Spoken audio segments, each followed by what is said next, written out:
behind you there's no open door. What are you hoping for? Do you know? Once we were standing still in time, chasing the fantasies that filled our minds. You knew I loved you, but my spirit was free, laughing at the questions that you once asked of me. Do you know where you're going to? Do you like the things that life is showing you? Where are you going to? Do you know? Now looking back on all we've planned, we let so many dreams just slip through our hands. Why must we wait so long before we'll see how sad the answers to those questions can be? Welcome again to 50 and 50 Live. Thank you for coming. I'm Marie Tree-Garrett. I'm one of the musicians for the evening. Where are you going to? Do you know? And we'll be getting started around 7 o'clock. Every day is so wonderful, and suddenly it's hard to breathe. Now and then I get insecure from all the pain. I'm so ashamed. But you are beautiful in every single way. Words won't bring me down. So don't you bring me down today. To all your friends, you're delirious. You're so consumed in all you're doing. You try so hard to fill the emptiness. The piece is gone, left the puzzle undone, and that's the way it is. But you are beautiful in every single way. Words won't bring you down, 'cause you are beautiful in every single way. Words won't bring you down. So don't you bring me down today.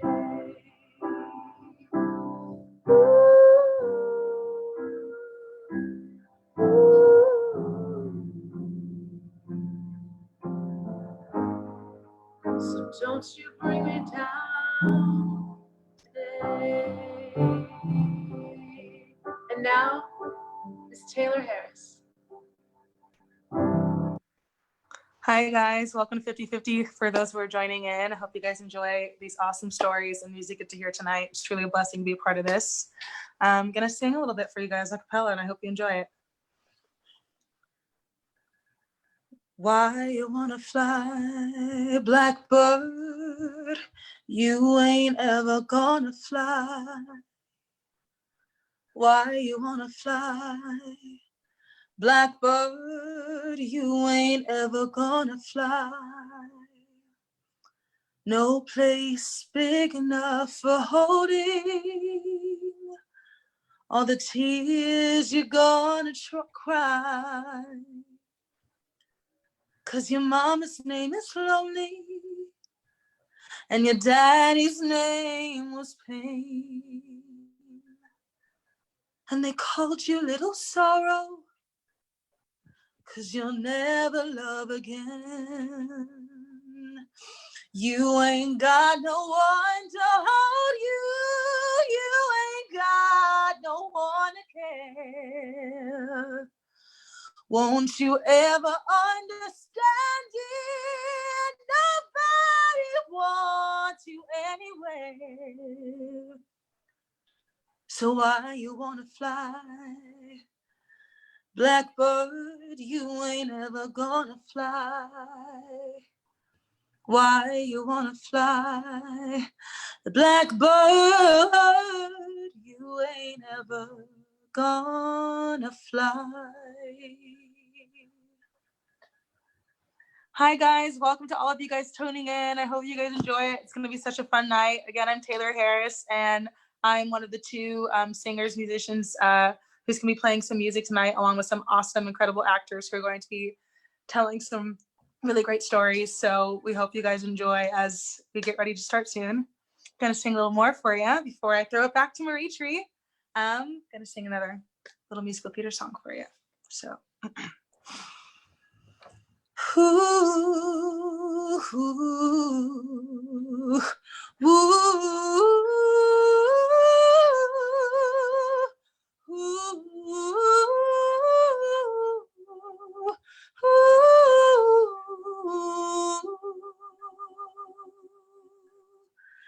Daddy played piano, played it very well.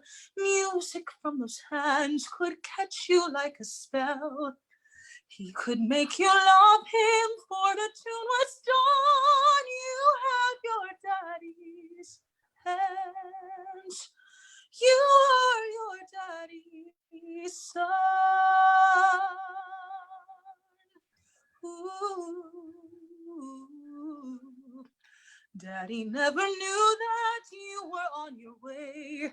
He had other ladies and other tunes to play. When he up and left me, I just stopped and run, only thing in my hands. You were your daddy's son.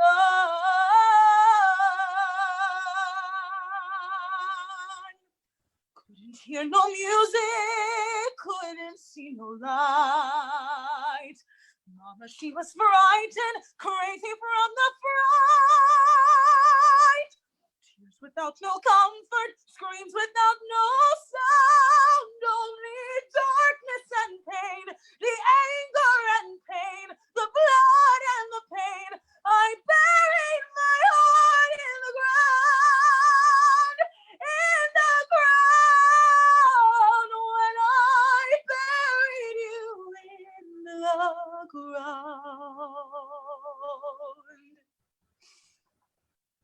Daddy played piano, Daddy's playing still. Mama can't forget him, don't suppose I will.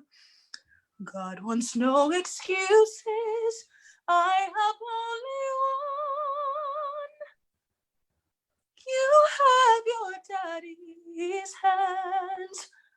Forgive me. You are your daddy's son.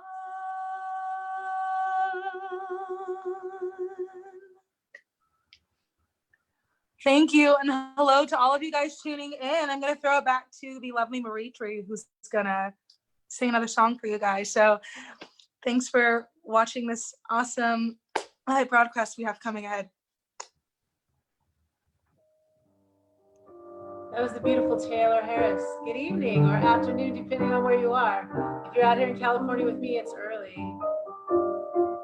Welcome to 50 and 50.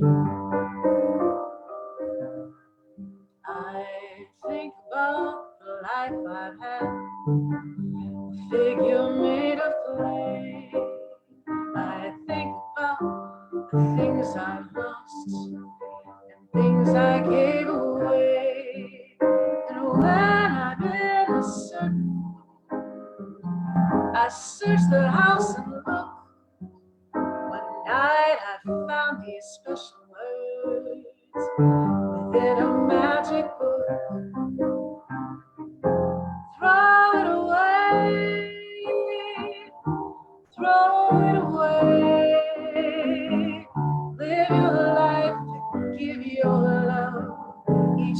every day, and keep your hands wide open. Let the sun shine through, 'cause you can never lose a thing if it belongs to you. There's a hand that rocks the cradle and a hand to help you stand with a gentle, kind emotion as it moves across the land. With gifts of love it brings.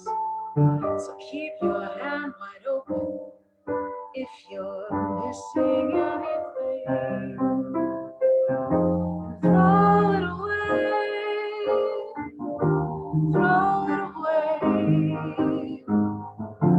Live your life and give your love each and every day. And keep your hands wide open. Let the sun shine through, 'cause you will never lose a flame if it belongs to you. You will never lose a thing if it belongs to you. You can never lose a thing if it belongs to you.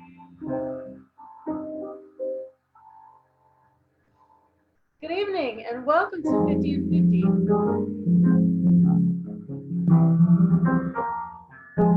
I'm Marie Tree Garrett and I'm one of the musicians for the evening.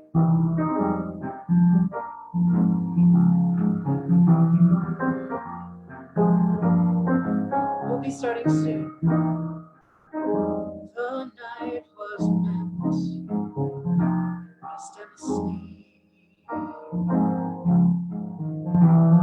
The leaves, they softly sigh. It was not meant for silent tears. So why then do I cry? So why then do I cry?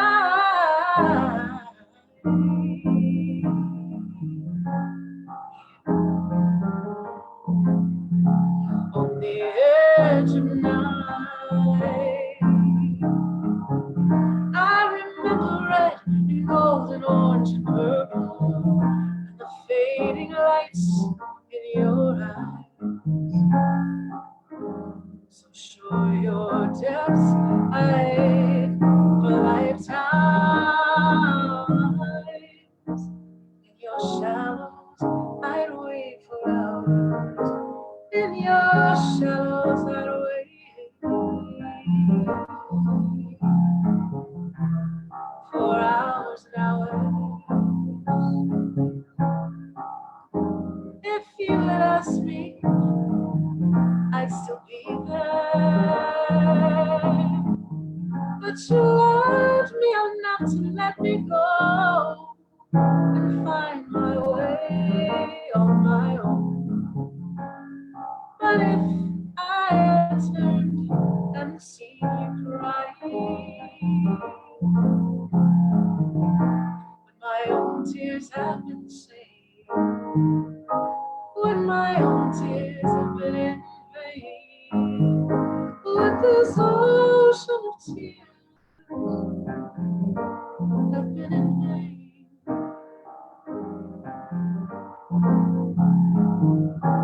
Will we ever meet again besides water? Were we destined for some other distant shore? Did we walk this life before as father-daughter? As your mother and son? Were you always just the one? Good evening and welcome to 50 and 50. We're just about to get started.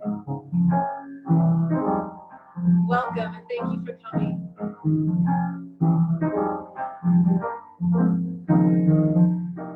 Will we ever meet again Were we destined for some other distant shore? Did we walk this life before as father-daughter, as mother and son?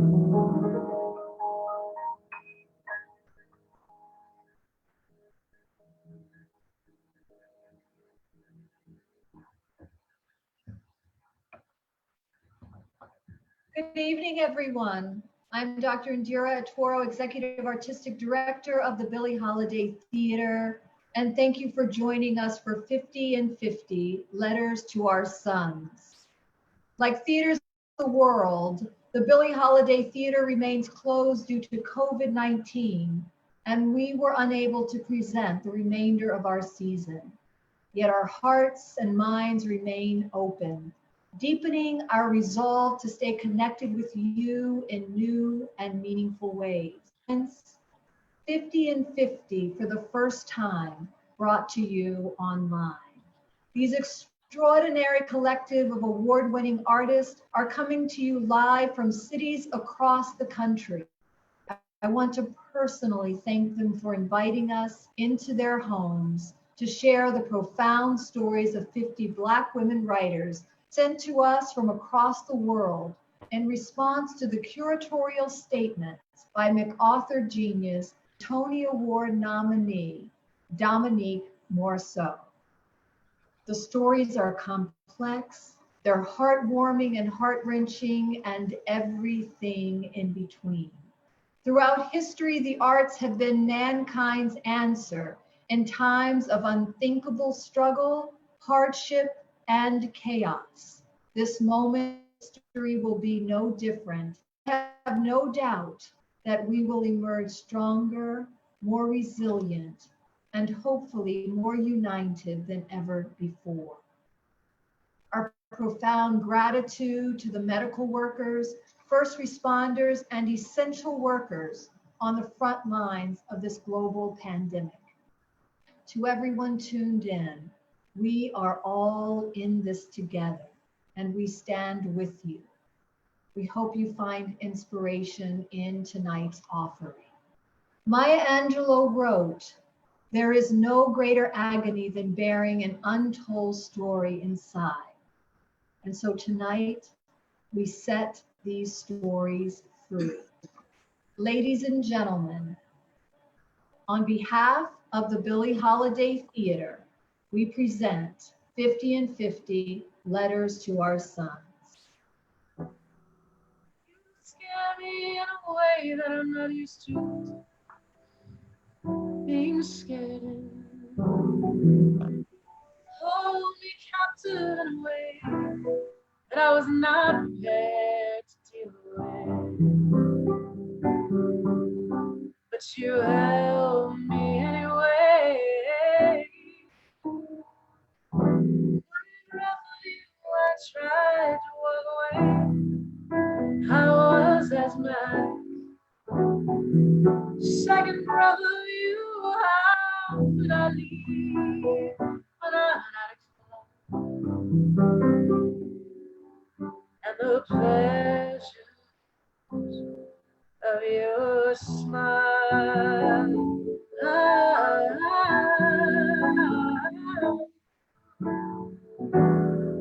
You were all I knew, the air I breathe, so freely we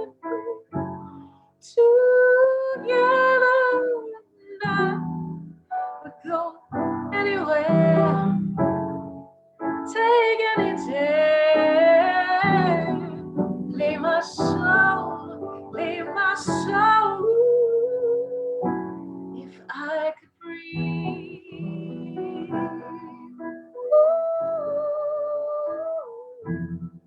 If I could breathe. What does it mean to mother young Black men? Does it mean to birth them from your very womb, village of praying hands summoning their protection and preservation?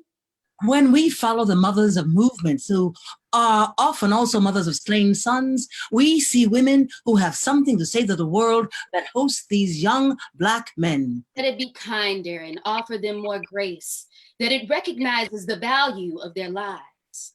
That they are counted. This is what we are collectively demanding of the world at large.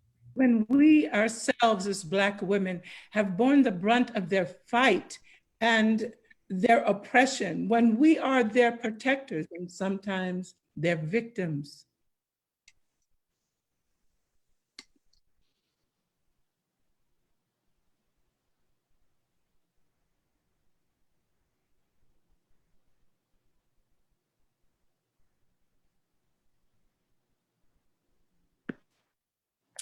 What wish, what lesson, what truth do we want them to know that could turn their course, create a future of warriors, gentle giants, gracious, kind, loving, life-sustaining men? What do we want them to know about us and about themselves? And if we could create a map for their survival, what would be the route? So when our sons are listening to and reading us, what will we have to say to help shape their humanity? If I could breathe,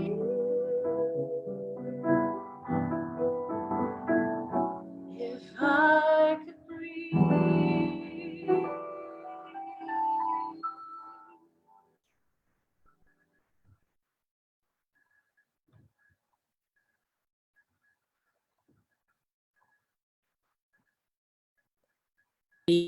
continues to run like an open wound.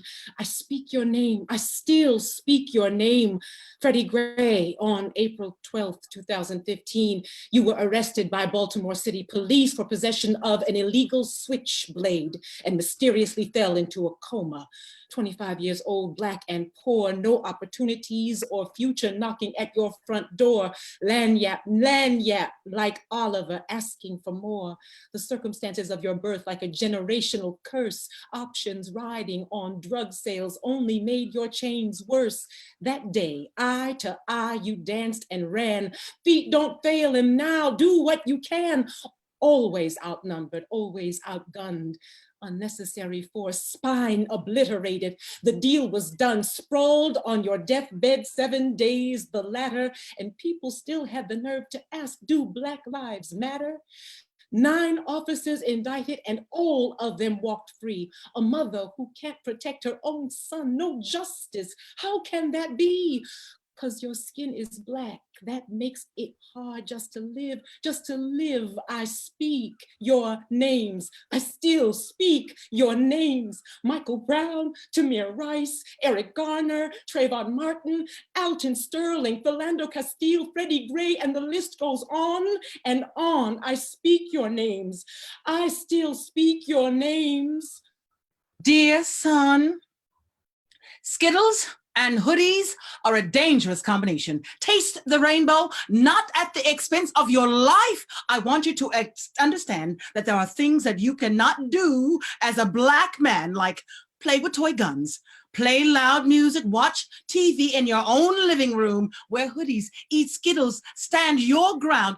You see, certain rules weren't made with you in mind, and they won't keep you protected from the dangers of Skittles and hoodies yet. I implore you to stand your ground for equality. Stand your ground and force the world to acknowledge that you are a man who is deserving of anything that you work hard for. Stand your ground knowing that the narratives of otherness is a ploy to make you feel inferior and is not based on anything that is lacking in you. Skittles and hoodies are a dangerous thing, and so is the power that rests in your mind. Son, use that power to rewrite the rule book. Be a voice for the silenced voices. Stand your ground. I rinse my blood-stained panties in the sink with relief that I've been saved. This wound casts out the burden of bearing a Black son. There will be no willing at 3 a.m. for me. Ain't no hashtags to speak his name amidst the backdrop of gone too soon. These callous hills can't weather another march, and my hands ain't strong enough to lift up another prayer. No, officer, he ain't here. He doesn't exist. I never gave him a name. He didn't leave nary soul behind. He ain't got no kid around here. And I go on, get from around my door with your hood memorials. Get from off my timeline with your deepest condolences. Crying emojis, your rest well and rest easy. Ain't no rest for a black boy in this life or thereafter. But your blue-eyed Jesus has asked him for ID at the gate. Salvation only exists for invisible black boys. Boys not counted. Boys not counted. I ain't birthed no baby. He ain't here. He ain't here. He ain't here. Don't let the doorbell ring for me. Meet an officer of the law with an ominous greet. Don't let me have to invite him in to tell me the atrocity of another sin.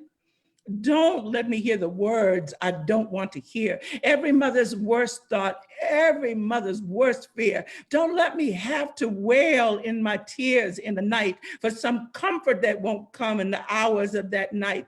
Don't let me bellow like a beast wounded in the hunt, bludgeoned by the slaughter of a force so blunt. Don't let me have to find you off in a street, laid out across the pavement like a carcass of meat.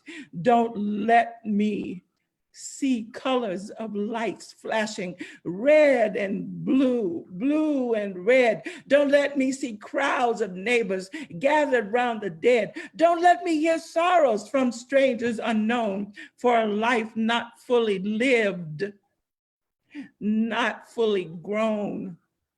Don't let me sit idle while others pass me by as I sit in the first row, letting people see me cry. Don't let me wonder why God allowed you to leave. I am cast in an abyss where I can only grieve. Don't ever walk out of the door and not take me with you. Use my wisdom and love to guide and protect you. Your well-veined, powerful hands should be used for more than a hands up, don't shoot, surrender. Your hand should be free and unbound, able to clasp together in righteous prayer. Your hand should always remember the backbreaking work of our ancestors and know that you are an inheritor of their harvest. Your hand should be able to reach towards the heavens and pull down the rain to soothe this scorching earth. Hold your mother's hands. Give thanks for your journey from her womb into this world. Your hand should be ash-free and moisturized. Your hand should be able to hold your love in the small of her back and guide her into the direction of a good life. Son, walk in confidence like a proud peacock. Unfurl your bold, colorful feathers in all of their splendor. Strut until you fly above the troubles of this world. Keep your hands strong. If you need to fight, ball up your fist and form a mighty hammer to power through any obstacle. When you see injustice, call it out with your loudest voice. There is warrior energy coursing through your blood. Son, know when to rest. The most mighty amongst us need to rest. In your quiet moments, when the sun sets over this stolen land called America, take your hands, your beautiful hands, place them over your heart. God is nestled in the rhythm of your heartbeat. Listen for messages of how to survive, to live, to see another day. My sons, I am raising you to survive, but also to live in the space between justice and joy. To the sons of my body and the sons of my classroom, I am raising you to be warriors who fight with their stories, their love, their compassion. I have a new determination to center the mothering of you, my children, both biological and a village of children, in my life and work. The nurture, loving, creating space and a joyful childhood for you is a form of activism, engagement, and a work of resistance. I will be actively working on the liberation of Black childhood for those under my direct care and not diminish its importance. I know you cannot nurture unless you are nurtured. You cannot show respect until you are respected. Not for who you will become, but for who you are in this very moment. My sons, I am putting love on the table, joy on the table, freedom to play, to be silly, to be innocent back on the table. As you grow, I need you to remember not only the shoulders you're standing on, but the elders who lifted you there, the community standing there holding hands with you, the people waiting to catch you when you fall, the circle of people past and present struggling for your success. I am praying that you will remember to hold those around you, that you are, were, and will be always a part of this great circle. Hello, young Black man. Yes, you, the one who they'll keep calling you a threat. You whom doomed is from the womb to the tomb. I have always wondered what Black mothers go through when they bring a Black male child into the world. I didn't take myself to task because I didn't want to risk bringing you, possible Black male child, into this world. So up my legs went on those stirrups, double times 2, walking through doors of the house of death, because what's awaiting is you being shot, held back, accused and abused, thief and chief of streets and cheat in hot sheets. And all I know is that all of you, unborn Black child, boy or girl, wasn't going to be brought into this world. And what's next is #MeToo, #Time's Up. Melanin on your skin is a sin, and how you identify in life might be a lie. So yes, you had to die. Or if you'll be a success for the culture, dream big, and to the victor goes to spoil, but you couldn't touch these soils. Remember this song, When in My Womb, of bury me in the ocean with my ancestors who jumped ships because they knew death was better than bondage. I pay homage to our ancestors because eras upon eras, some chose to jump ship. This is my love letter, why I chose death over chains. At the house of death, you're no threat because I set you free.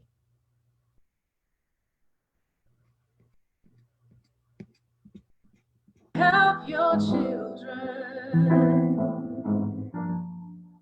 Don't let them fall by the side of the road.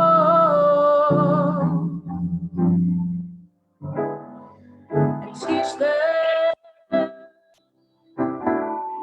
to love one another. And heaven might find a place in their hearts, 'cause Jesus is love.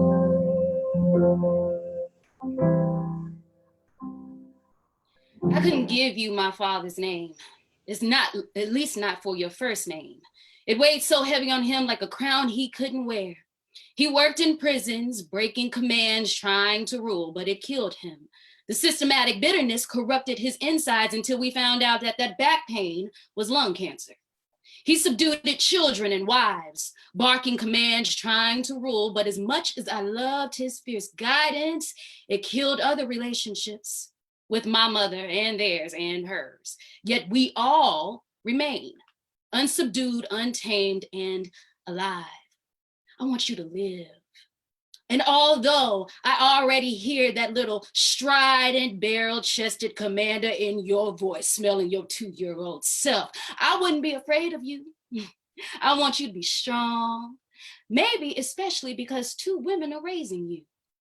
But I don't want the world's fear of you to make you afraid to live. I don't want the way the police can look at you to make you think that you're a criminal. I don't want people's continual shock at your brilliance to make you hide your light, and I don't want it all to make you angry. I want you to wear your crown. So I tucked my father's name in the middle of yours to allow you some breathing room, to take what the world gives and apply it to your God-given anointing to it, and then give it back better, because I want you to make us better. The first Black boy I loved fiercely was my dad. Strong, vulnerable, funny, ambitious, deeply wounded, and sometimes wounding by the South, Vietnam, and Virginia. I believed every Black boy had a South and took responsibility for healing them from it. In doing it, I fetishized a sympathetic villain of you. Sorry. I loved you out of pity and fear. You didn't deserve that. If there are conditions to love you receive, it should be at the very least empathy, not sympathy. Love, not born of pity or fear or dangers lying in the weight of a Black boy navigating his South. Maybe your South is small and barely consequential. I drew it with the exaggeration of D.W. Griffith production. I reduced you when I wanted to help you expand. Said I knew you could be better and wouldn't let you believe okay was good enough. It wasn't a God complex, promise. It really was love. Fearful like a Black mother's love when she whips her children to save them from the whippings she anticipates their South. We generalize it as the world will eagerly deliver if she doesn't. In the end, you still be wounded, whether by her love or the world's hate. I loved you like that, and I'm sorry for the wounds I inflicted. Sorry for perceiving you through the cataract lens of the world that diminishes you to fancied and fearful imaginings, for relegating you to that small South, like you couldn't travel beyond it. You can, you do, you will. To my father's sons, it's not my fault I was born. The words you shouted at me on that day so long ago still echo in my head. The words I hurled at you over time never stopped you from coming around. Bastard, illegitimate. I reached down deep in my heart at the depths of my belly and hurled from my tongue with all the strength I could muster to hurt you. But you kept coming around. I realize now that my words were merely lukewarm indifference to you compared to the consuming fire of judgment and whispers behind the back and daddy abandonment and separation from fraternal siblings. My heart wept for my mother. I knew where my allegiance lied and drew my line. You over there. Your mother, house party at my parents' home, right under my mother's nose. I was only one. My siblings, our siblings, warmed up to you before I did, but on that day, I realized you were right. You were a victim of our father's decisions, just as I was. You were taken away from us way too soon, my brother, shot down in a case of mistaken identity. I still wonder even today if our father's presence in your life could have helped you to transcend these mean streets.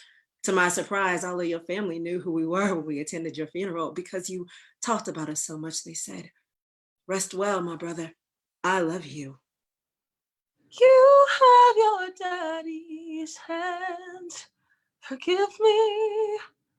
You were your daddy's son. Hush the love. You know me not understand you, but I love you. You keep running so like you have no sense.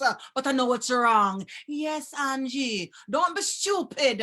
Of course I know you. You're my grandbaby.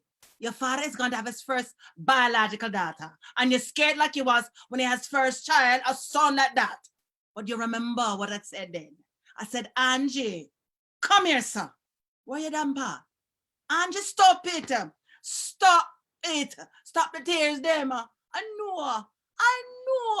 know you're worried about your father and this new baby. Don't be stupid. Of course I know you. I remember when you first brought your new baby. Don't be stupid. When they first brought you to us, she not look like your son. You might want to check the hospital again. You're Jamaican, but not from your parish, no, sir. A man taking care of a child when another man can't, a hard thing. I did not want that for my son, but then I held you and I became a grandma. Will he still love you the same after this child? I may not know what man want to do or what's in his heart, but I know what's in mine. You're my first grandchild. First, not Jesus himself could take you from me. You may not be my blood, but you're my heart. And what does the heart do? It makes the blood run. Your dad and I talk about you a lot. We haven't met you yet, but when we do, you will be loved, appreciated, and reared in the arms of people coming together. A Southern dialect specific to Texas, Spanish, Pidgin, English, and Igbo will spill from your mouth. We will teach you that all of it is beautiful. All of you are beautiful. Your dad and I talk about you a lot.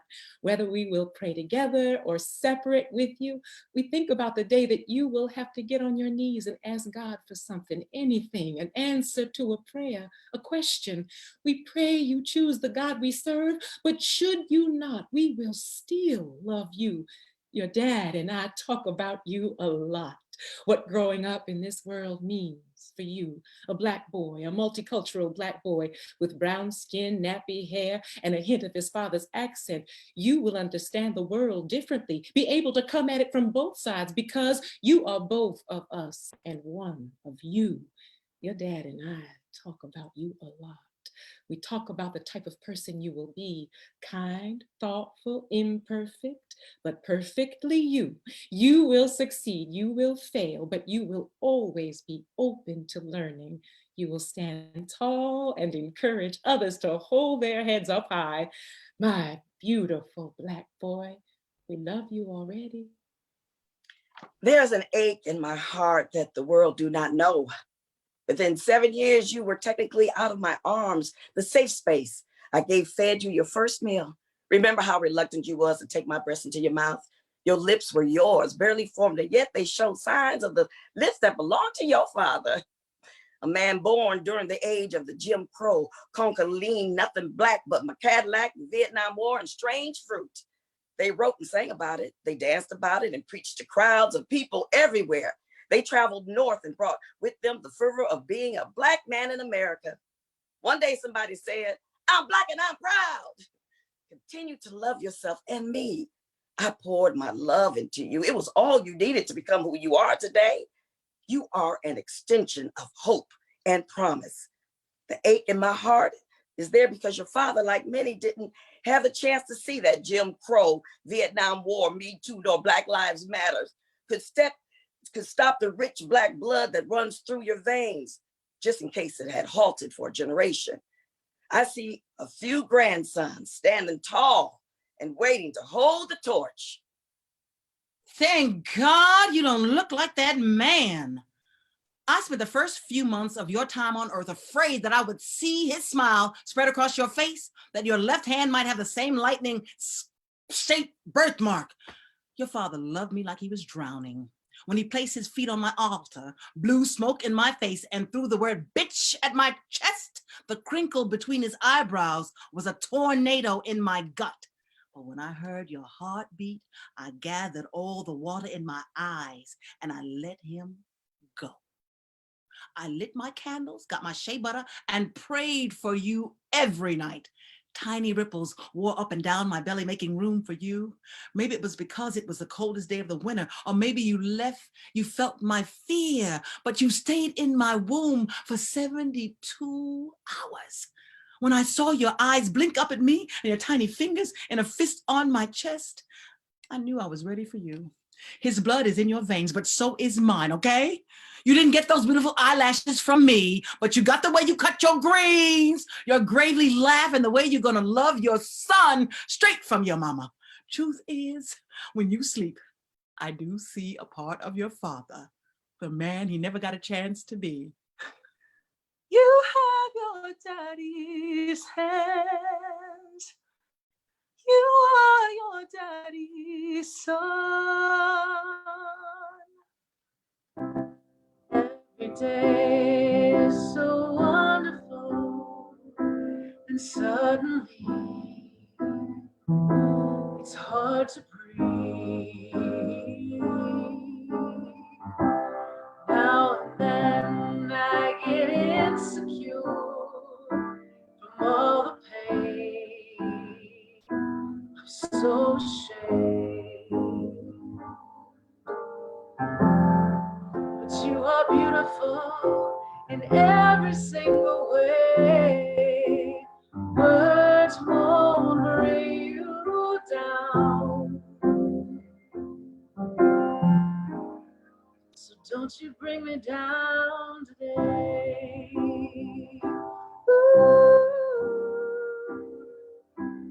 Ooh.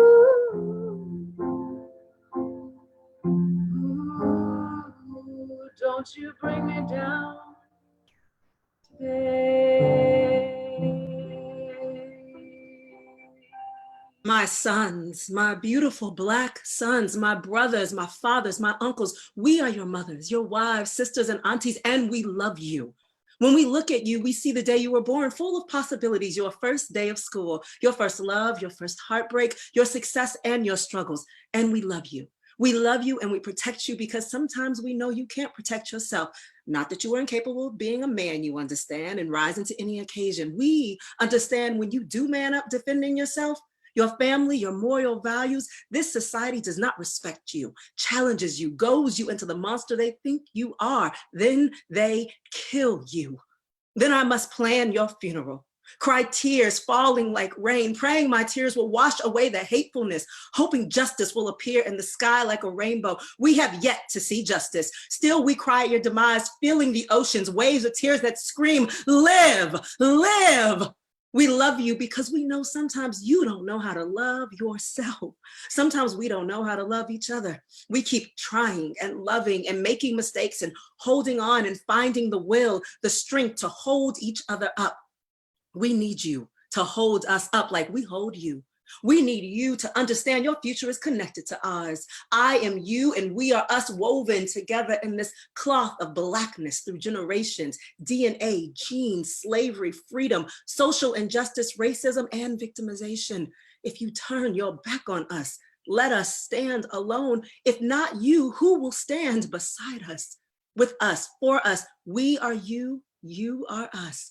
My sons, my beautiful, beautiful Black sons, we love you. We want the best for you. Send prayers for you. Ask the ancestors to look out for you. Ask the sun and the moon to shine for you. We love you. You do not know your beauty. You have been spoon-fed lies that paint you as a monster. In the beginning, the universe smiled on your birthday. God looked at God and said, Black heart, you must beat for the world. How ironic, that same heart is being relentlessly beaten by the world. Savages slice you open, hoping to find the sacred geometry that shimmers beneath your skin. But you were born to win. The deeper the knife, the harder the fight, the smoother the flight. Your soul carries codes. You once held the map of our journey under your arm by that magic, but that magic has leaked through too many bullet holes. You are scarred and scared. Fear planted in the darkness has produced Black boy man tears that become frozen upon first sight. You would much rather kill than cry. You would much rather kill than cry. Clean mirrors terrify you because they reveal the truth. Somewhere between being bought and sold, you thought your worth could only be measured by what's down below. But what's a few inches to infinity, Black man? Here is my hand, take it. I've been catching your prayers and your pain. I've been working like a chemist to create a potion that will help you remember your name. It has frankincense and bone marrow from the bottom of the Atlantic Ocean. Can you see me through the seaweed and the white supremacy? Look up, I see you. I see you. Your beauty moves me. Taught me precious secrets of the truth, withholding nothing. You came out in front when I was hiding. Now I'm so much better. So if my words don't come together, listen to the melody, 'cause my love is in there hiding.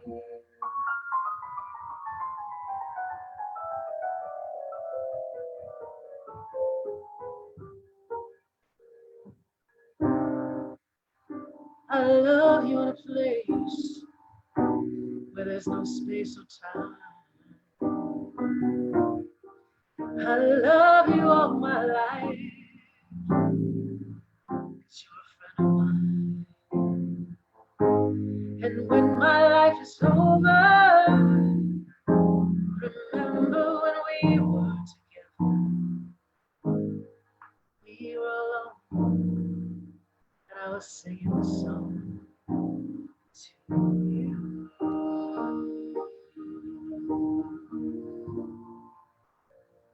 In my head, what I'm about to say sounds like Donnie's A Song for You meets the substance of Langston's Mother to Son with a touch of Nikki's gloat that all y'all are my sons.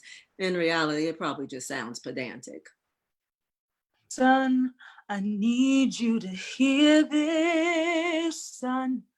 I need you to hear this, son. I need you to hear this.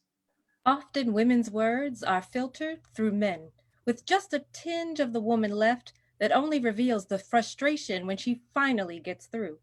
Take time to listen to the actual woman. Accusations may just be the start of a necessary conversation. Apologies and forgiveness work in both directions. Son, I need you to hear this, son. I need you to hear this, son. I need you to hear this. You are loved. We don't and sometimes can't say that to you, circumstance. Never doubt the immense pride we have in you, the joy you bring us, or our deep fear that you'll be taken from us way too soon. Our love ain't perfect. It may be a hater, it may boast, but our love hopes and perseveres. Stay the course with us. Here's a reminder that you are beautiful and fine. Stay fresh, not ashy. Learn from the wise. When our great bard commented and commanded to never get high on your own supply, that was a lesson on any kind of drug, including yourself. Love yourself, esteem yourself, value yourself. But son, know your limits. Everyone got something that stinks. Son, I need you to hear this, son. I need you to hear this, son. I need you to hear this. You are loved. Piercing, fixated gaze of an array of browns intertwined with deeper colors, not even known to man yet, but only God himself, caught up in a lapse of breath, fighting to complete its task of exhale. Then a tear of salted emotions, waiting its turn to sail down a cheeky mauve. Beautiful, melanated boy, whose skin glistens with a shine of buttered cocoa, hair from the finest strains, picked from God's infinite, curated glory. Please embrace your glow and never let anyone steal it. And yet, I was the one who stole it. I willingly advanced to my sin. I willingly gave in to my misdeeds. I conspired, stole, attempted. I sauntered and danced with mischief, enjoyed its company, even asked it to invite over a few friends. In the words of Hove, I did that so hopefully you won't have to go through that. Learn from my mistakes. Don't end up here where I am, awaiting my fate, dressed in the color bittersweet, with oval fine silver bracelets linked by a chain to my anklets. Nervous, scared, shocked, paralyzed, shaken. Mercy, have mercy. An unspoken chant erupts from the depths of our souls. Our mirrored pain, she does not correlate. She reads. Spirits floored. Whirlwind of congested emotions disperse every direction. Then a swell of tears capsize my eyes to the point of distilled imagery. I peer over to see the once hurt, now tears of joy, to once again reveal that black boy glow.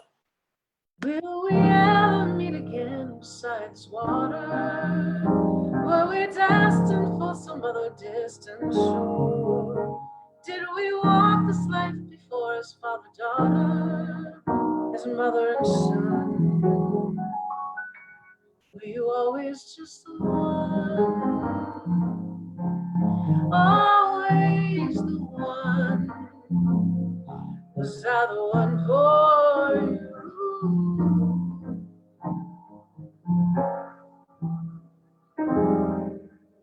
I am a 63-year-old Black woman and have not bore a Black male child. And in a way, during these troubled times, I'm so very glad I have not. But I am concerned for the safety and mental health of the Black males and men I connected to.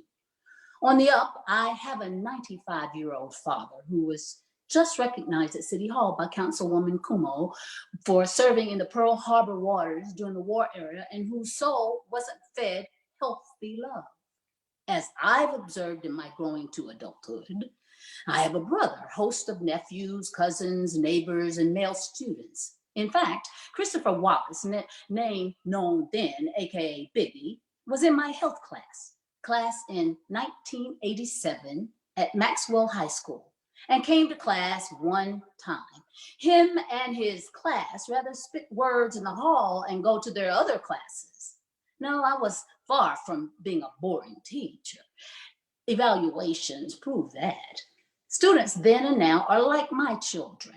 My heartfelt concern is the lack of healthy love and attention given to these male youth will directly affect their adult choices big time. When healthy love is balanced with discipline, just maybe, me being 8 years into my retirement as a retired teacher, I won't have to spend discipline letters or send discipline letters home to boys' mothers in my class and discipline letters home to male politicians' mothers complaining their son is failing the community. Mothers not only bore sons, but spend much time raising them, are their greatest advocates for success. They will either become a great or fail greatly, variable depending on mother's healthy nurturing treatment weighing in. Time will tell. Or as the old folks say, actions speak louder than words. Hurt people hurt people. And when asking a great leader why they hurt people, they respond, because I can. Words for the son I haven't had. You are here in this world conceived by love. Your destiny pushed you through. Your purpose made room for you. The trials of life that you would try to bind and twist the perceptions of greatness in you, fear the melanin in you, fear the God in you. The fear of your potency makes lesser ones plant seeds of doubt and inadequacy in you. But remember, you are more than enough. Your fierceness challenges the impoverished soul. So stand, son. Stand in the strength of the warriors and kings that flood your bloodline. As you stand, there will be times of tears. Tears of love, joy, accomplishments, and rage. There will be times the pressures of resistance will wear you out. Don't be afraid of the intimacy of your tears.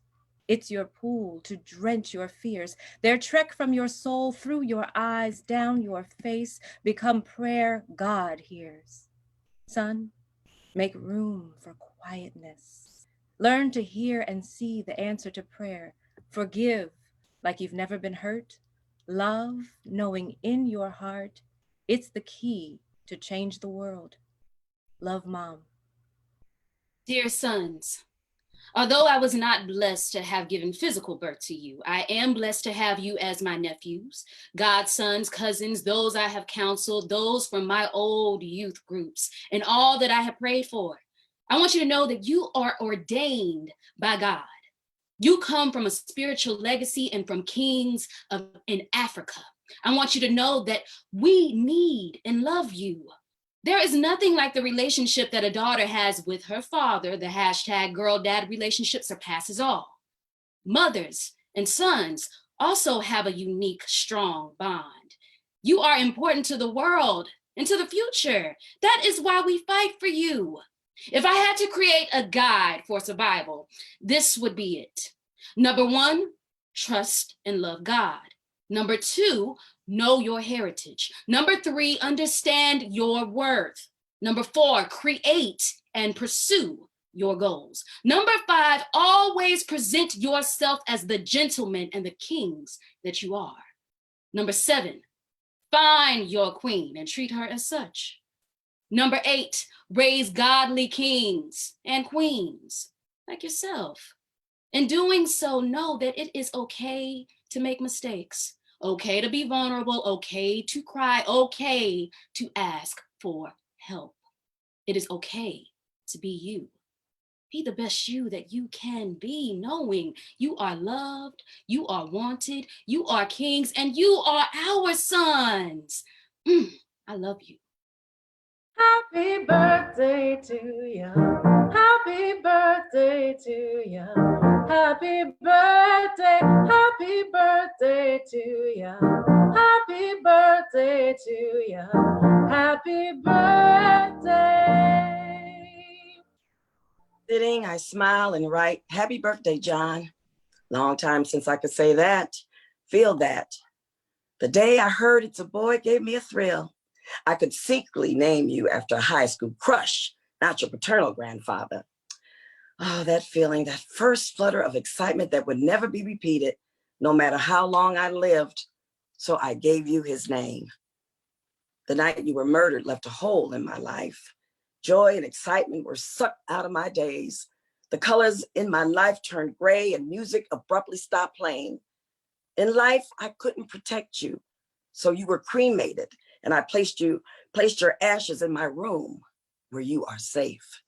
The anger of losing you stole my breathing. The frustration of not knowing who to blame consumed me like fire. Looking up to God, I touted my anger. Yes, me, the minister, in all of his power. He didn't save you. Your birthdays became more distressing with each passing year. After my brain aneurysm on your birthday, the doctors told your sister to plan for my funeral. Laying in the ICU, I fought to live. Then I finally felt your presence. You were there. You saved me. And the anger began to fade. I realized only then that I would live. You gave me permission to live. You and God helped me to love your birthday again. He saved my life on your birthday. Love, Mom. Why you wanna fly? Blackbird, you ain't ever gonna fly. Why you wanna fly? Blackbird, you ain't never gonna fly. No place big enough for holding all the tears you're gonna cry. 'Cause your mama's name was lonely and your daddy's name was pain. And they called you Little Sorrow, 'cause you'll never love again. You ain't got no one to hold you. You ain't got no one to care.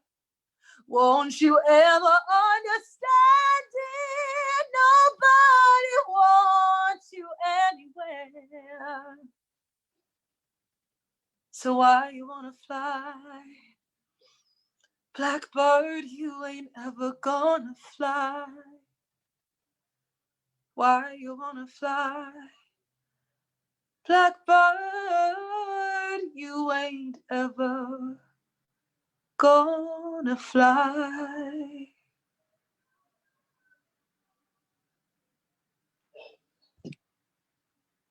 I don't know how to spark a light in you, black boy, though you come from me. Your melanin-blessed skin absorbs the sun, yet my instinct is to shed you from it. How can I illuminate you knowing the world will cast shadows of bias, degradation, and fear upon you? I don't know how to speak affection to you, black boy, though you'll come from me. My father, a man with velvet blue skin and deep mahogany eyes, left me with a violent love language. His melody was physical, a somber concerto around my mother's neck. How can I sing you a lullaby when I'm emotionally tone deaf? I don't know how to save you, black boy, though you'll come from me. Our legacy of laboring children too often ends with us burying them. Your mere existence is cause for unimaginable violence. How can I protect you, my baby, in a world that saddles you with manhood before your small frame can support the weight? For all the things I don't know, Black boy, there is one eternal truth. You'll come from me. If you'll have me as your mother, I'll cast a net to catch the sun for you. I'll speak only kindness in your presence. I'll work to change the world so it recognizes what a gift you are. I do know this, my sweet Black boy. Through me, I will not only give you life, I will give you love.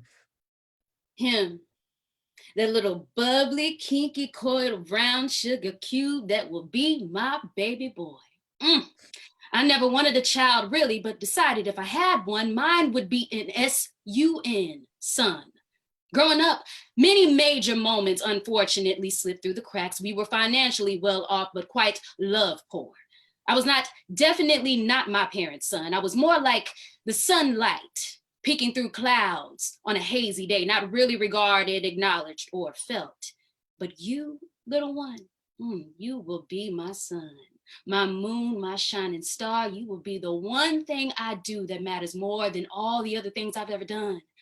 Made by and of love, giving it back 100-fold. You will be the love I give to the world in the hopes that you won't need fixing later because I broke you. You will be smart, strong, giving, and kind. You will respect all humans, but revere women. You will own your West Indian heritage, but be a Black American to admire. I feared being a mom all of my life due to my childhood, but I am finally resolved that I will be chasing a toddler midlife, and I am so okay with that. Until we meet, my love, I will keep growing and improving to live up to whom I know that you will need me to be. Thank you for changing me with just the notion of your existence. To my almost son, I would like to say that there is never a day that goes by when I don't think of you, but that would be a lie. There are vast amounts of time when you never cross my mind. You see, when I decided to have the abortion, you were barely a lump of blood inside me, yet I could feel you coming. The unpleasant reminders that you were on your way. I saw myself back in the hood where the life of a single mother is worth less than a bag of Mardi Gras beads and a Black boy, not much more. I told myself that you would come back to me when I was ready.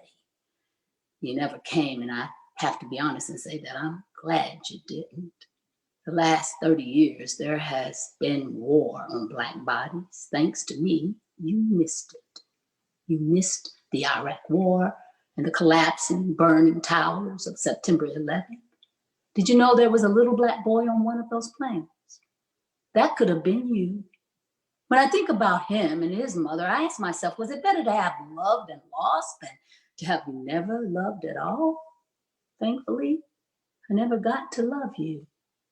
I'm sorry you missed Obama and Ta-Nehisi Coates and Hamilton, the musical, and Beyonce. There are all great reasons to want to live, but I'm not sure they are strong enough reasons to want to be born. I don't regret the short time we had together. On the contrary, it has made me more conscious of the urgency to change the injustices of the world so that one day, another life, we can meet again. Summertime and the living is easy. Fish are jumping and the cotton is high. Oh, your daddy's rich and your mama's good looking. So hush, little baby, don't you cry. You were born in summer, my son, but you must know that shade trees surround you, a mother's steady hand and a father's quiet heart, the enduring dignity of an African people. Know that your history is glorious, my son. You were born of Gustavo Vassa, David Walker, and Frederick Douglass, of Dunbar, Dubois, and Claude McKay, of El Shabazz, Karenga, and Murubuti, of Moses, Jesus, and Muhammad, the prophets, men of conviction, wisdom, vision, and love. Know, my son, that myths about you abound, but you are not brute, beast, or breeder. You are not criminal, but the object of a criminal plot to destroy you. Know that you are stronger than the plot. Never make peace with the conspiracy. Only knowledge of your human worth can overcome it. Endure the test, my son. The tribulations of life will challenge you into manhood. Yes, you were born in summer, but lush trees surround you. Recline in their shade, but be not overshadowed by it. Run deep like their roots, but be not entangled in them. Uproot ignorance and oppression and redirect the intellect and culture of the world. Bear the ripened fruit of honor and integrity in the season of your manhood, in the season of your children. You were born in summer, my son. Heed the pleas of the mothers. See the upright men everywhere. Be forever a man of respect. The mothers and fathers are standing by. Well, damn.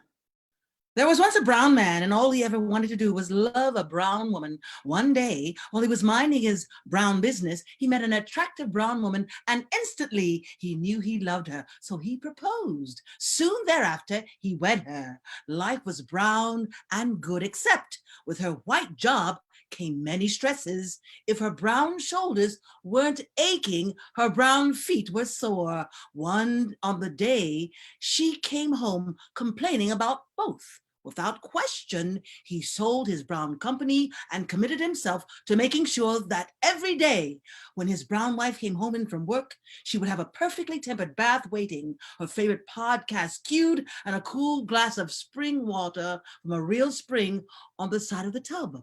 He did this every day for 37 years. Then one evening, he decided not to run the bathwater, cue Larry Wilmore on the air for her, nor did he pour her a glass of fresh spring water. Instead, he rested on the couch, which is where she found him when she arrived home from work. A bit shocked, she asked him why he had not done anything like run her bath, cue up her podcast, or pour her some spring water. He simply looked up at her and replied that he didn't feel like it.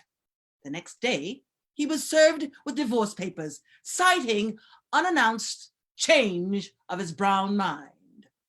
I am about to awaken on the other side of reality. Someone touches my shoulder. It is my son. He is shaking. And before he speaks, I know she has left him. I can sew missing buttons on a coat, glue an army of broken toys, pluck a rose thorn from his thumb. She doesn't want him anymore. The bright morning light betrays his sorrow. His eyes spill tears of wasted years. I don't have the thread, the glue won't stick, the thorn is too deep, and a mother's will alone can reorder the universe, but it cannot mend a broken heart. I can only help him see how all things built on desire will crumble. Passion begins and passion ends, but true love is like the sun. Love shines on and on, unmoved, unaffected, untouched by dark clouds of longing. Love, like sunlight, is endless. Love is not attached to anything but love. You are the sun. You are love. Shine your light on what is worthy of your love. Now gather the fragments of your heart and fit them together with peace as your glue. The time has come to end a romance, yes, but it is never the time to end love.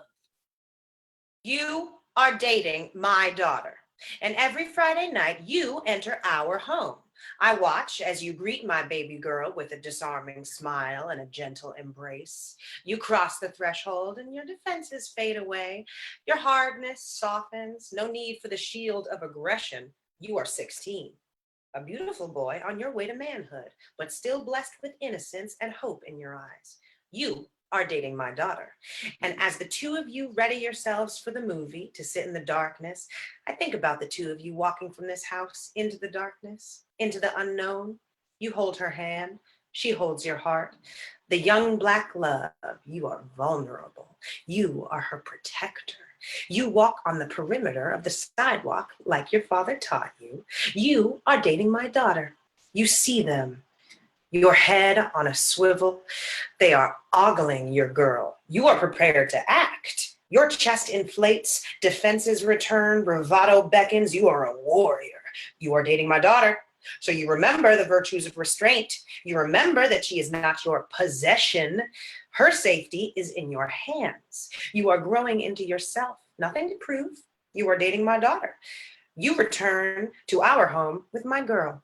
You kiss her softly, standing under the light of our stoop. You whisper, I love you. She feels the same. You disappear into the night. I pray for your journey. Hey, Black boy, I want to tell you a story about hope, about promise, about joy. I want to tell you a story about love, that real love, that unconditional, that face your fears, remove them braziers, cover your ears if you ain't got the years now, but for real, I want to talk to you about love. Cause see, love ain't free, but it should make you feel free. And it don't work the way they tell you that it's got to be. And when you give in love, honey, you should set her free. Never try to turn her into who you think she should be or him. See, there they go again, trying to tell you how and who and what can make a man. They tell you how to navigate encounters with police, but ain't nobody taught you how to fold a fitted sheet, baby. Love. You are deserving of it. No suit, degree, or car should make you more worthy of it. Now, these are things worth getting if you want them for yourself. And partnership requires you share them with someone else. But please, always move with love in your intentions and never listen to knuckleheads made of defenses who figure everything out with a tussle or tongue lashing, but can't give out the slightest small little hug or understanding. Don't let them get you, boo. Don't let them steal you too. Don't let them take that Afro soul you got away from you. Don't let them tell you that you need a PWI. Don't let them tell you that lie that you ain't supposed to cry. We telling 5-year-old boys to man up. Why? That baby need to cry. You better let that baby cry. Hold that baby tight and let them know they can be mild. Cause a little Black boy ain't no man. Now that's a child. A little Black boy ain't no man. That is a child. Who does it really serve to have a callous cold collective of Black men and boys with a negative perception of the very women and sisters that hold all of this together, who stand for our people through every stormy kind of weather? I really think we need to learn to treat each other better. And think about how much more the oppression can exist, and work to be the cause of the mending and not the rift. Work to be the cause of family and the gift. Work to be the cause of the unit and seek the truth. Work to be intentional. No more being aloof. No more standing around when our brothers talk down to a little sis in the street. Nah, we off that. No more expectations based on her clothes and her makeup and how good she can take it. Nah, we off that. No more one-sided love and reward for ride or dies, because why would I have to die for the love of my life? Just remember, Black boy, you are hope. You are promise. You are a joy, real and true. Never let them take away the soft bits inside, because when I'm talking about love, baby, I'm talking about you.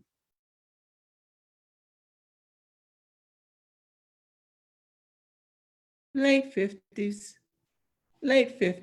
married, 4 adult kids, worn by the 25 years of expectations and pressures of household duties imposed on her. Her young adult son tells her of his desire to find a girl who cooks, does laundry, and cares for him the way she does. Son, please don't expect your girl to abandon her life to clean, cook, and do your laundry. Her identity is not in being your maid, nor should she be made to feel that way like I do. I lost myself. There was no time left for me. I was stripped of my dreams. I don't regret having my family.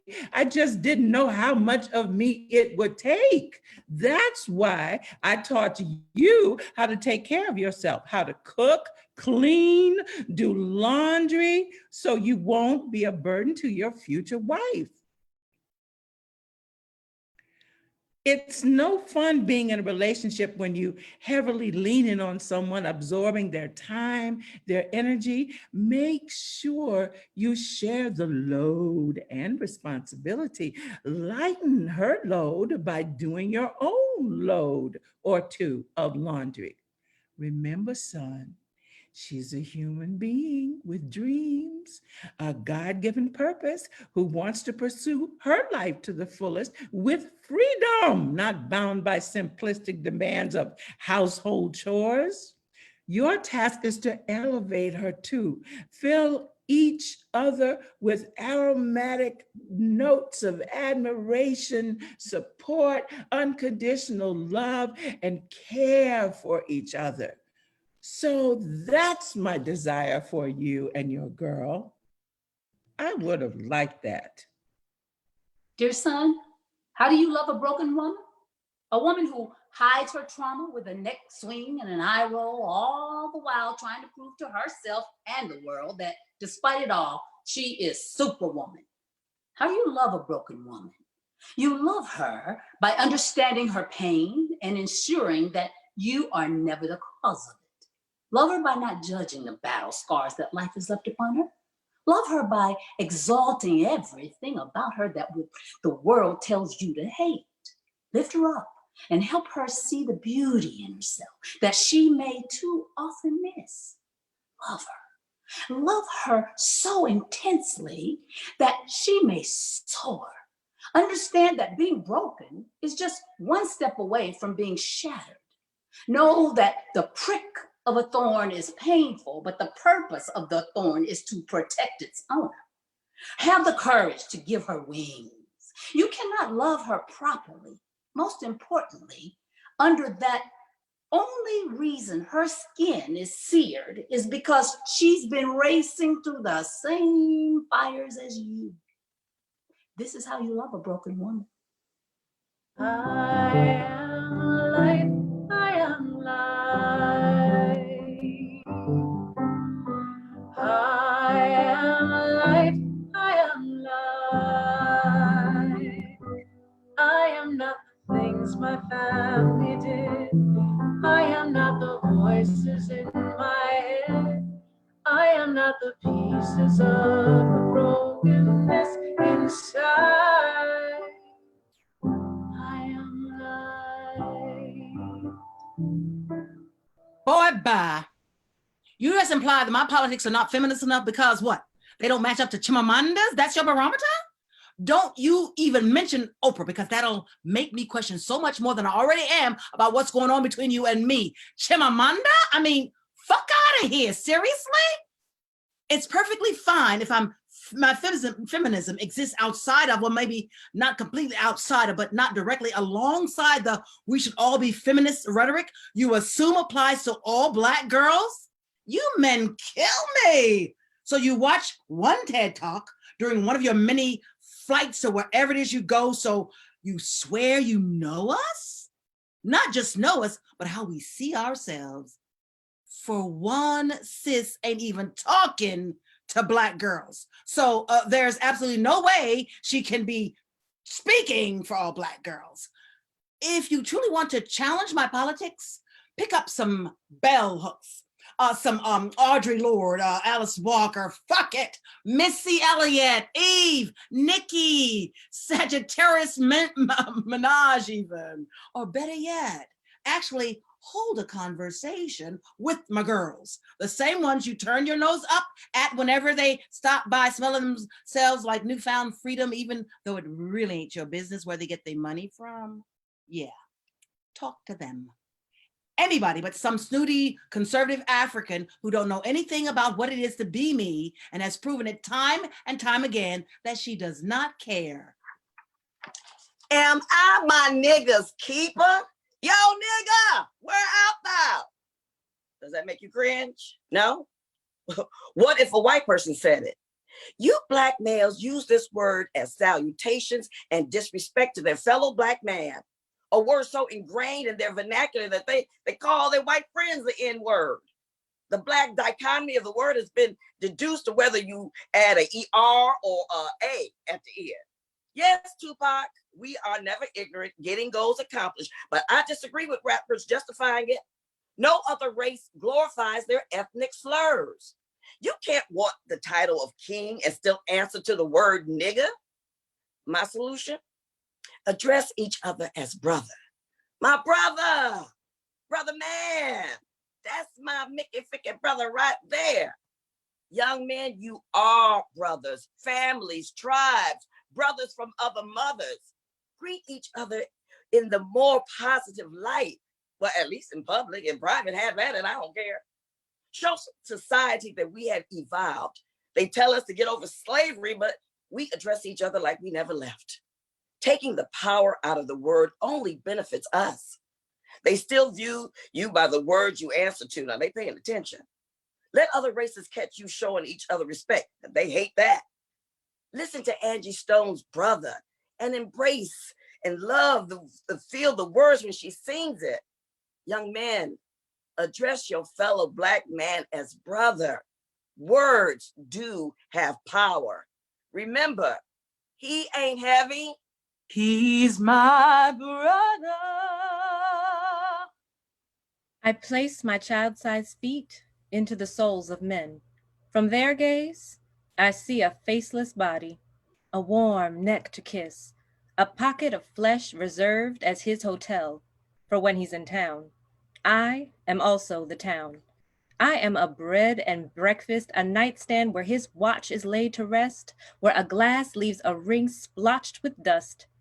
I am only an object in the hands of men, an object of affection, an object of desire, and although I am faceless, they can't stop staring at the way eyes, nose, and lips are arranged to spell out beauty in a language they understand, in a language they created.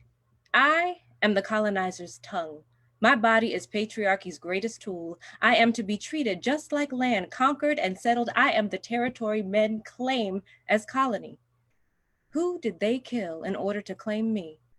Did they kill me before they even reached me? Did I throw myself into the ocean and somehow still ended up on a plantation? I keep dying while I'm living, and I'm scared my unborn children are too. Is death the purpose if that's where the road leads?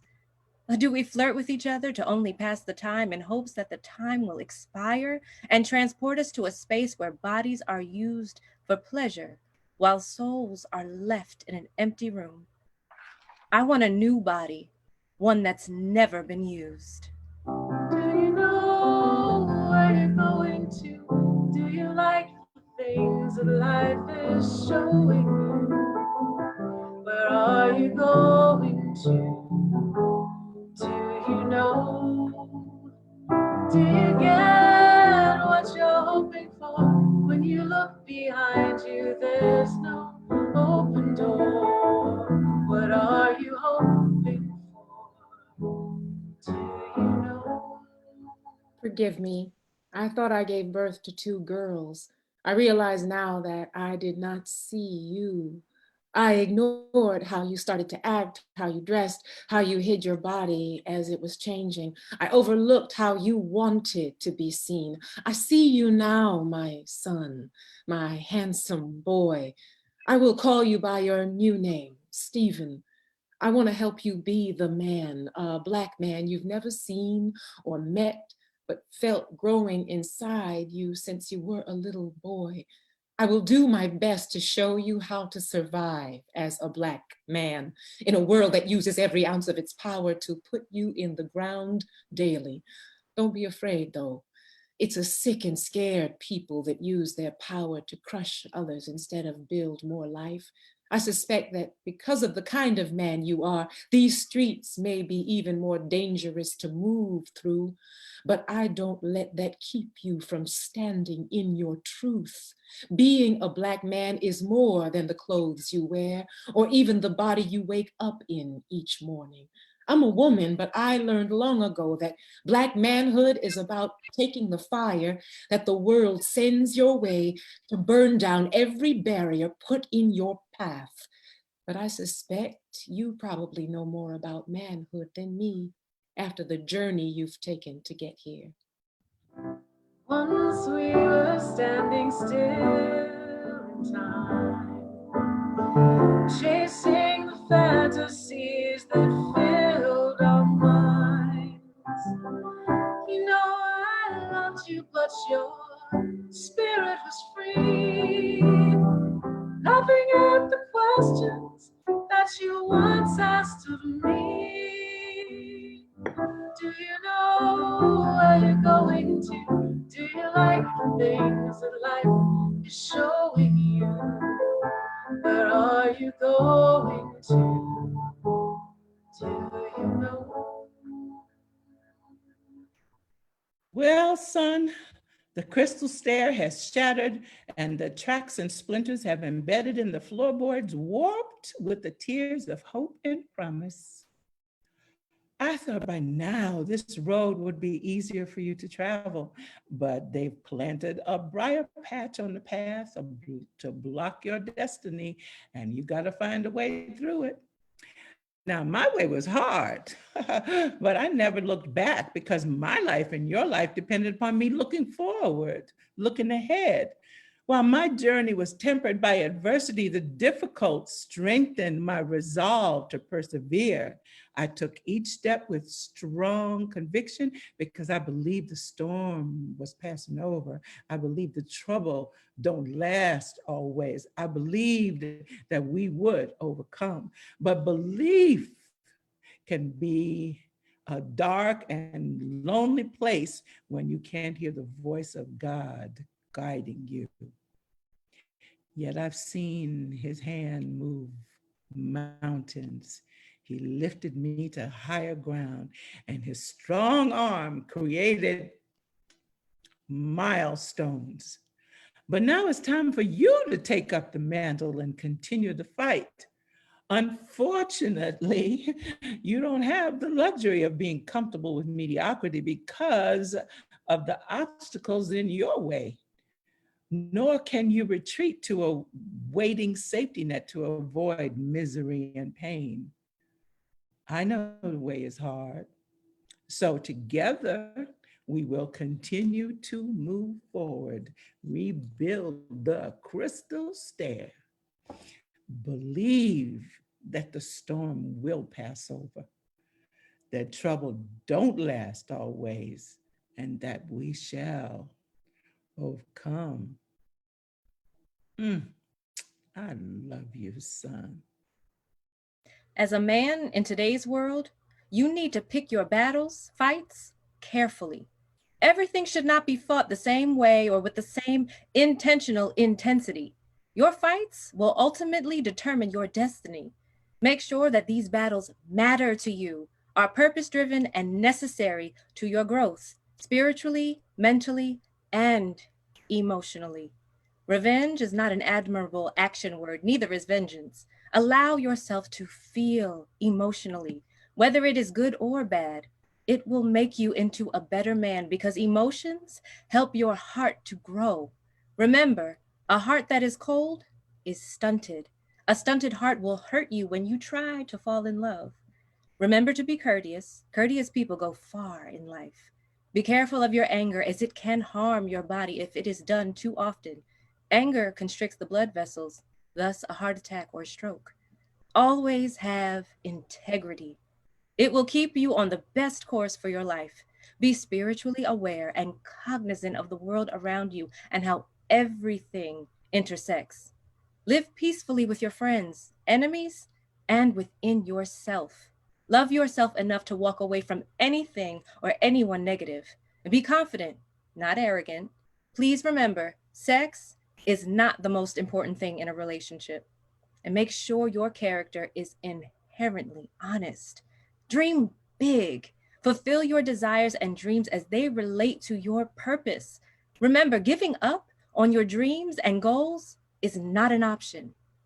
Battle wisely. You go, boy. You better strut up there with your chest held high and your fist clenched tight. You damn right, warrior king. Every woman in this 21st century's dream, looking just like your daddy. And I chose him right.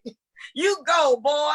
better be a black man so deep like the ocean waves playing at midnight, heart beating strong like the rhythm of Big Mama's strokes while grinding that soul dish of JJ's dynamite.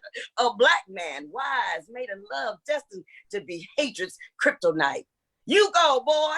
And you better remember every song grandmama sang and the exact spelling of all your ancestral names. BLESSED. I named you as you paraded out of my womb, never giving up, fighting to be heard and establishing your own set of rules. You go, boy. Mama will always be right there, perched on your shoulder, guiding you back to the narrow way. Mama's voice will ring a bombastic as a lion's roar, nudging your ego back from coasting through life to raise you from the ashes and soar. You go, boy. They will try to destroy you and your name with ancient stereotypes of you ain't shit but a drug dealer lusting after strippers' pain. They might fear for their life and call you a threat, like they did your daddy with 5 bullets to his neck. But you will make it through this craze because on the other side of utopia is a ram cloth in a heavenly gaze. He came straight from Africa on a slave ship. He was a healer man, stood 7 feet tall, the youngest of 7 sons. That was my great-great-great-granddaddy, Fred Tuck. He knew of Africa and shared that knowledge and the healing with his people. Fred had a son, my great-great Uncle June, who, like his daddy, was a healer, born with a veil over his face. He was sad, though. Life was hard. His daddy would tell him, "We are here to glorify God no matter what, boy." But how? Why life so hard? June wanted to know. Why our people slaves? Life ain't always what it seems. There is divine order, a reckoning. Our purpose is deeper than just surviving.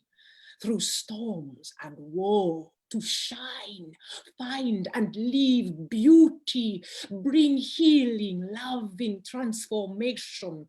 That is our purpose, Fred reminded him. Where we come from again?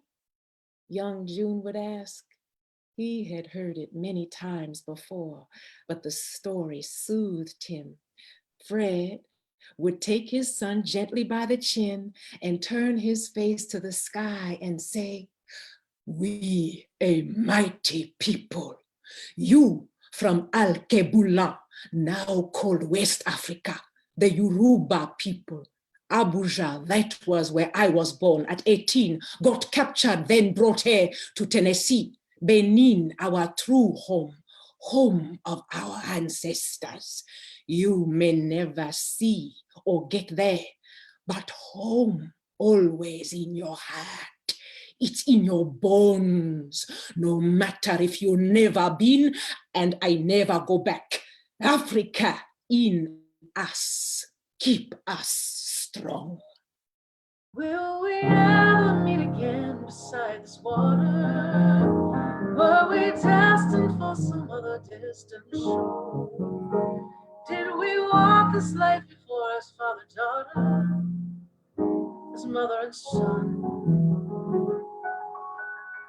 Were you always just the one? Always the one? Was I the one for you?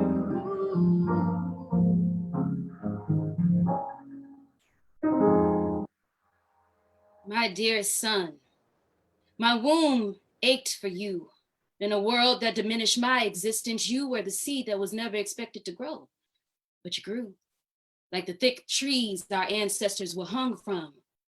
I made a promise to God, if I could have just this one thing, if I could have you, I would give you all of me. I could never teach you how to become a man, but I could prepare you to possess all the things that our ancestors died for: freedom, education, and equality.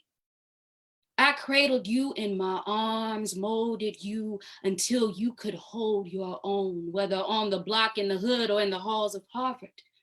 I smile whenever I listen to you code switch with your black brothers to your white corporate colleagues. We giggle as you share an encounter that made you rise to the occasion. Your spirit was vexed when your qualifications were passionately questioned based on the color of your skin. Oh, no, he didn't. Run it back.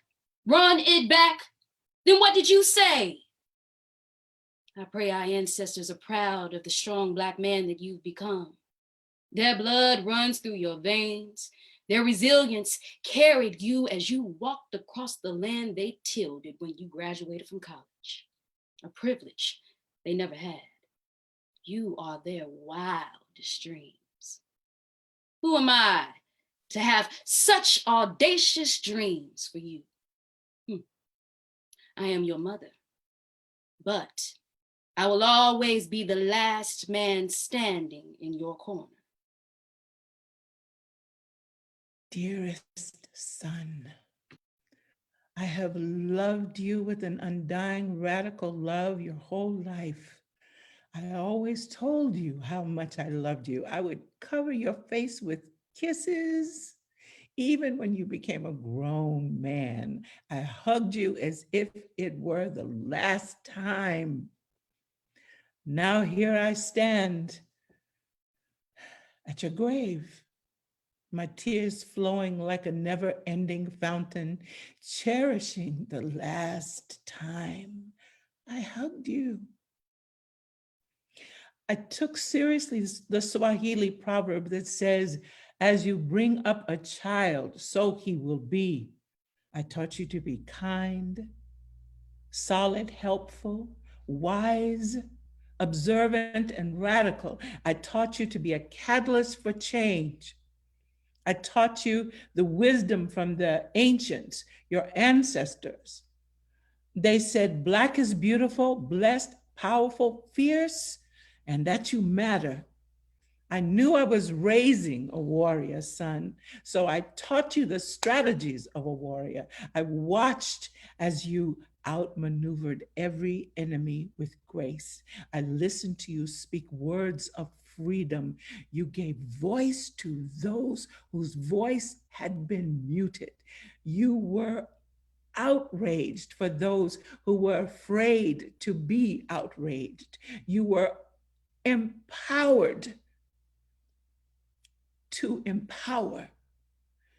You were a force to be reckoned with. Yes, my warrior son, my rebel with a cause, you fought a good fight. You kept the faith. You finished your race. Your work lives on. Your voice lives on. Your name lives on. Your spirit lives on. You live on. Loving you forever, Mama. Oh, beautiful, for spacious skies, for amber waves of gray, for purple mountains, majesties above the fruited plain. My first love and true north. So many of us spend our time trying to be what someone wants us to be. To be really honest, some of it had to do with things I specifically wanted because you were a Black man in America. Things like coverage, protection, peace, finesse, joy, resilience, respect, and wealth. And as disparate as those things may seem, they were all just code for one thing: freedom. That's all I want for you. Remember this always and know this in all your bones. You already know who you came here to be. Deep in your bones, atop the mist of your early morning dreams, in the center of your laughter, at the outset of your tears, in the core of your peace, you remember. This is where you recall the way you are before the stories. These stories, including mine, do not matter. In the times between words, in the moments that hover suspended between time is where you are free. You are an energy artist, and creating through, in, for, and with that space is the place where you, my sweet boys, are free. Make this eternal. Drink water, stay away from people with ashy souls. The thing that drives people mad about you is probably the thing you need to do more of. Look after each other. Put your family, faith, and facts first. Trust Black women. And most of all, be who you came here to be. You already. Love, Mom. America, America, God shed his grace on thee and crown thy good with brotherhood from sea to shining sea. Dear friend, lover, son, father, brother. So look, right? The way I see it, life is a train station, and we are all on these platforms deciding which trains to hop on, jump off, never ride or ride to the end. Now, if you wanted to get on my train, I charge you with questions. Are you healed? Are you able to keep me from derailing? My plan is to pick up others and keep riding. So what's been happening on your train? Who's riding with you? I mean, where do your shadows live? What do they do and say? What makes you sad, rageful, fearful, abandoned, stay, violent, silent, domineer, subside, appease, lie, joyful, stagnant, dare, avoid, laugh, and hope? What does the child in you need? How do you love yourself? If you join me, I cannot be your mother, father, daughter, son, joy, peace, redemption, and salvation. That all resides in you. I can bring you peace, but I cannot be it.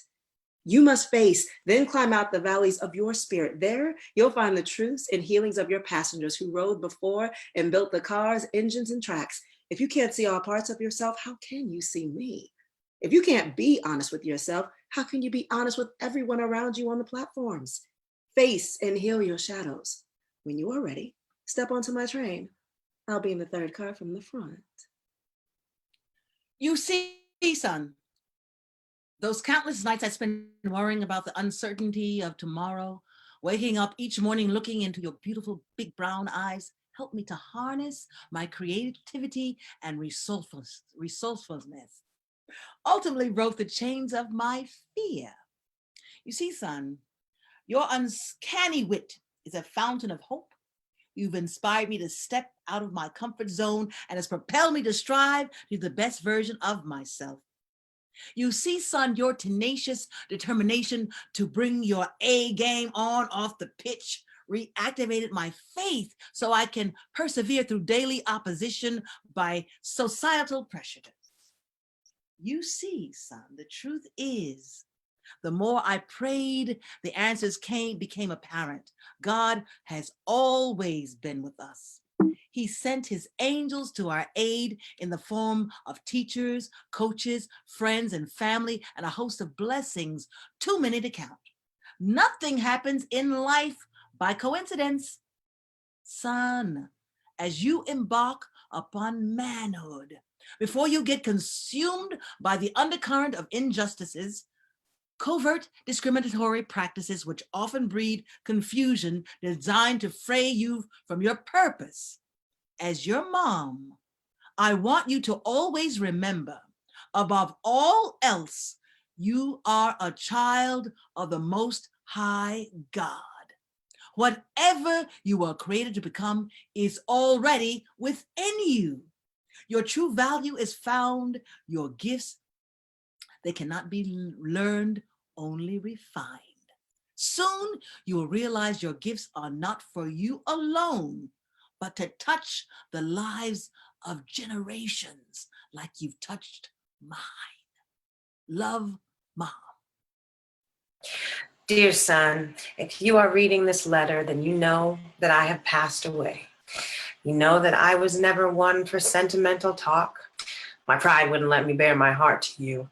When I was pregnant with you 17 years ago, I was excited and scared.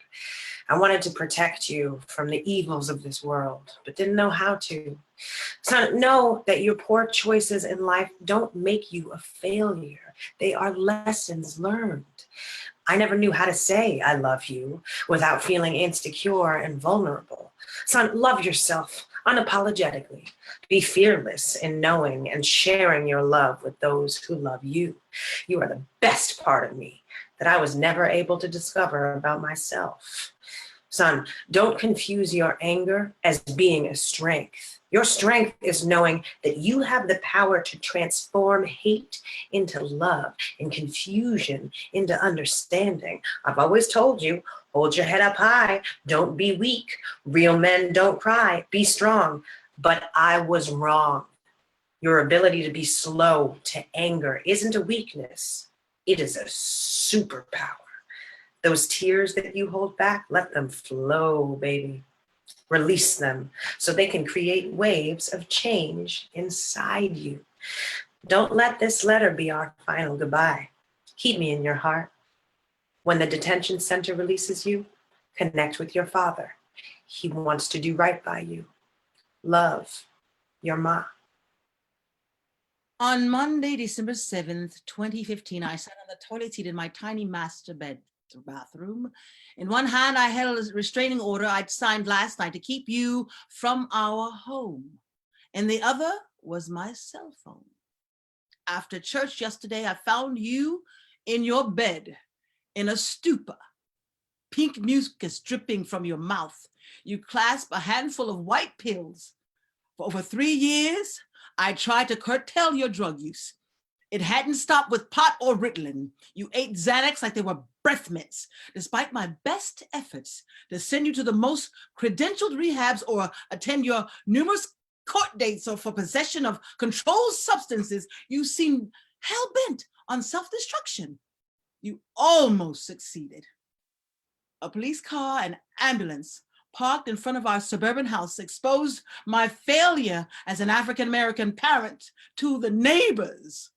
You, my youngest son, at 21, had overdosed. After 6 hours in the ER, professionals deemed you were clean. Once home, you screamed profanities and hurled a phone so hard it left a divot above the front door. My second call brought 6 policemen who escorted you, handcuffed, to county jail.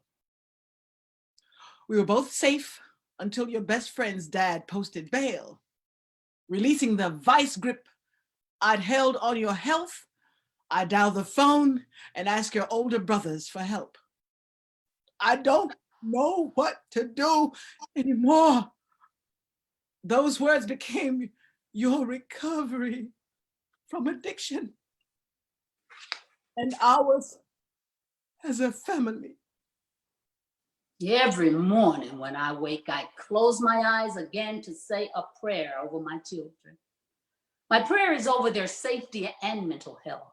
Safety, because I have friends and family who were parents that had to bury their children, and I pray God carries my babies through life until they are old and senile. My prayer for mental health is because within their DNA lies multiple family members who have suffered from mental illness, and I pray that God covers their mind and heart. As I love both my beautiful daughter and my 2 young boys, raising my sons as a single mother will be my greatest challenge. Raising young Black men today is as if we are still living in the 1950s, explaining how to dress, how to approach people in law enforcement.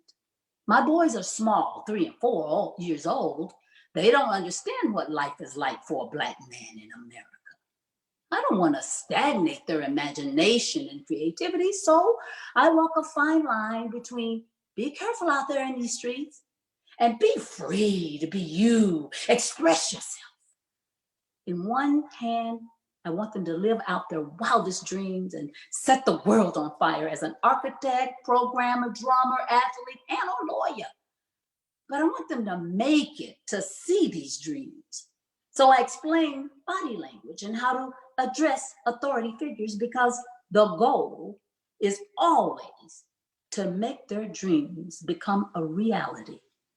I will teach him to dance, to stand up straight and to keep his shoulders back, to lead with his chest and move from his heart, to plant his feet and be anchored in who he is, to breathe from his diaphragm and to allow that breath to bring him peace. He will complain. He won't see the point. He'll ask that I teach him something different, something useful.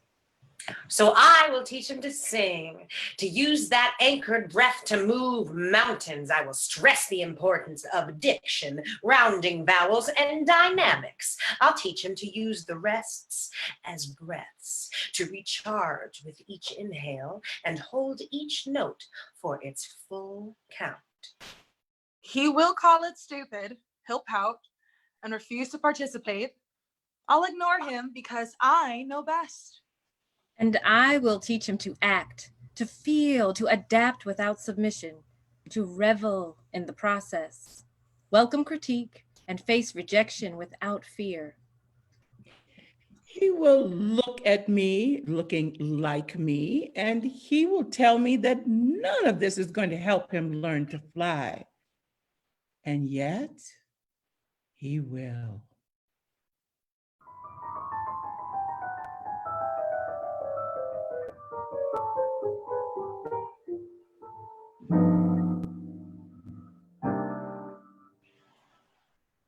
Dear son, you with the blood of water walkers, too proud to bear any form of slavery, those that sang as they walked back to Chukwa with no fear in their hearts, remember who you are.